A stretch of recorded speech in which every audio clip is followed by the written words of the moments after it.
Le bruit et la fureur de William Faulkner.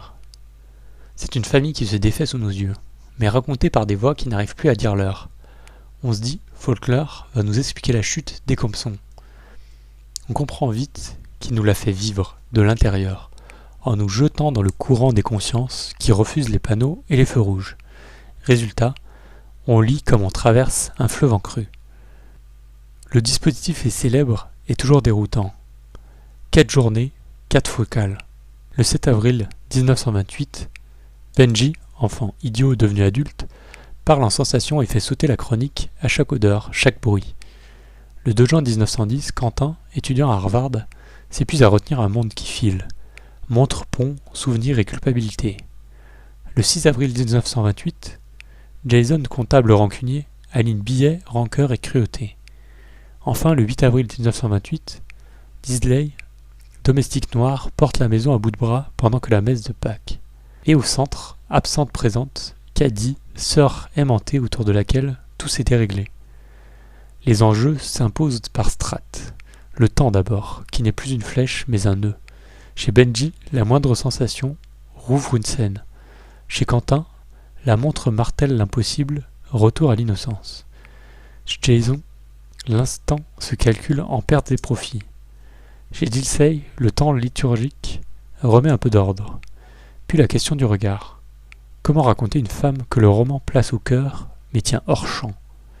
Et puis le Sud, son orgueil, ses faillites, sa hiérarchie raciale, ses illusions de lignée. On n'est pas dans le folklore, on est dans l'autopsie tranquille d'un monde qui ne sait plus se voir. La grande force, c'est l'invention de voix. Faulkner ose une oralité heurtée qui colle à l'expérience. Le monologue de Benji, montage instantané de passé et de présent, rend tangible la mémoire troupeau. Quentin, lui, parle comme on suffoque. Phrases longues, associations, piège de la pudeur. Jason, au contraire, est net, sec, odieux. La langue elle-même devient instrument de domination. Et la section de Disley apaise sans angélisme. Elle tient la maison et la liturgie quand tout s'effondre. Ce qu'on pourrait reprocher au livre, c'est l'opacité du début qui va décourager certains.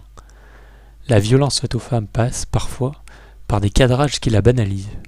Et la représentation des personnages noirs aussi entre stéréotypes de service et grande dignité. Tension qui laisse un goût mêlé. On pense à Joyce pour le flux, à Woolf pour la musique intérieure, à Proust pour le temps retrouvé par la sensation. Mais ici, la Madeleine a des dents. On entend aussi le blues et le gospel, plaintes, reprises, variations, montée finale à l'église. Par parenté interne, Absalom étire ensuite ce dispositif en enquête historique. Mais le bruit et la fureur restent le laboratoire où Faulkner brise la montre et nous oblige à écouter le mécanisme. On revient aux scènes qui s'incrustent. La boue sur la robe de Caddy, marque originelle que les frères ne pardonneront jamais.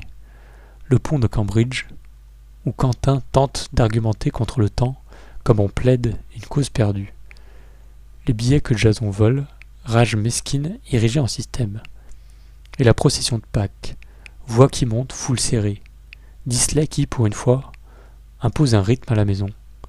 On comprend que le roman ne moralise pas. Il fait sentir la fracture jusqu'à ce qu'elle devienne audible. Faut-il prévenir l'auditeur? Oui, l'entrée est rude. Mais la courbe d'apprentissage est récompense. On lit d'abord à l'oreille. On accepte de ne pas tout saisir. Puis des lignes se tendent entre les éclats.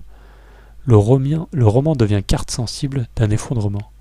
Et l'on mesure presque physiquement comment une famille s'accroche à un mythe de pureté pendant que la réalité, désir, argent, race, lui passe dessus comme un train.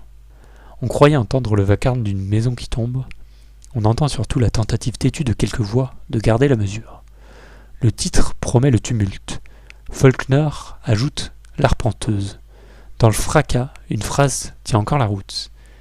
C'est celle qui nous apprend à écouter. Et c'est peut-être là, finalement, la seule réparation accessible. Retrouvez le lien pour commander le livre en version papier ou audio dans la description.